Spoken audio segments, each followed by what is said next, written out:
Prince Harry and his battles with the press are having an adverse effect, but possibly not in the way that he originally thought. Let me explain. Hi, good morning, Neil Sean here in the heart of London. Thanks for joining me today.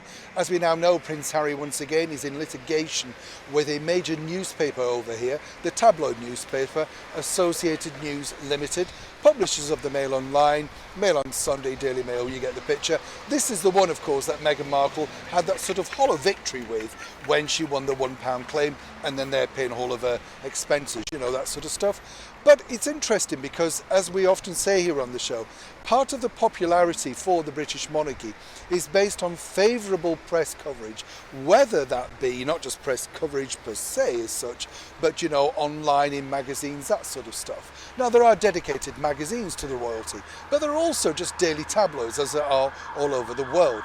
And these are vitally important.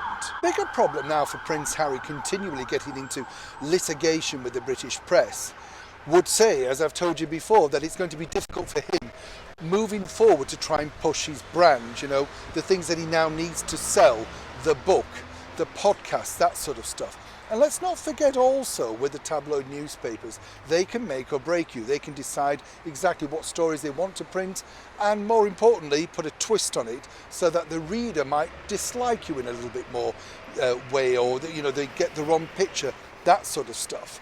And that's where it becomes interesting, because what's happened over here against Prince Harry's constant litigation and picking out and announcing the sort of newspapers and periodicals that he and his wife Meghan would speak to is, it's made our British monarchy over here even more unpopular, if that's possible. Camilla is now rating higher than ever before.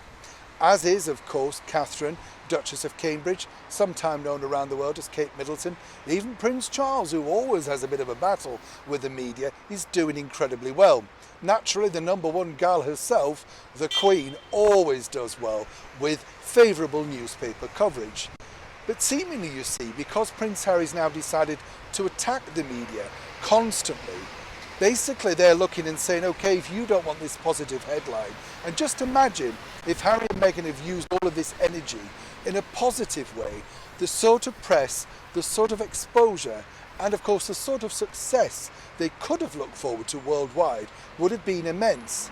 But for Prince Harry, who obviously has his own principles about how he wants to conduct his life, and in particular the alleged privacy that he would like, then of course that's his prerogative.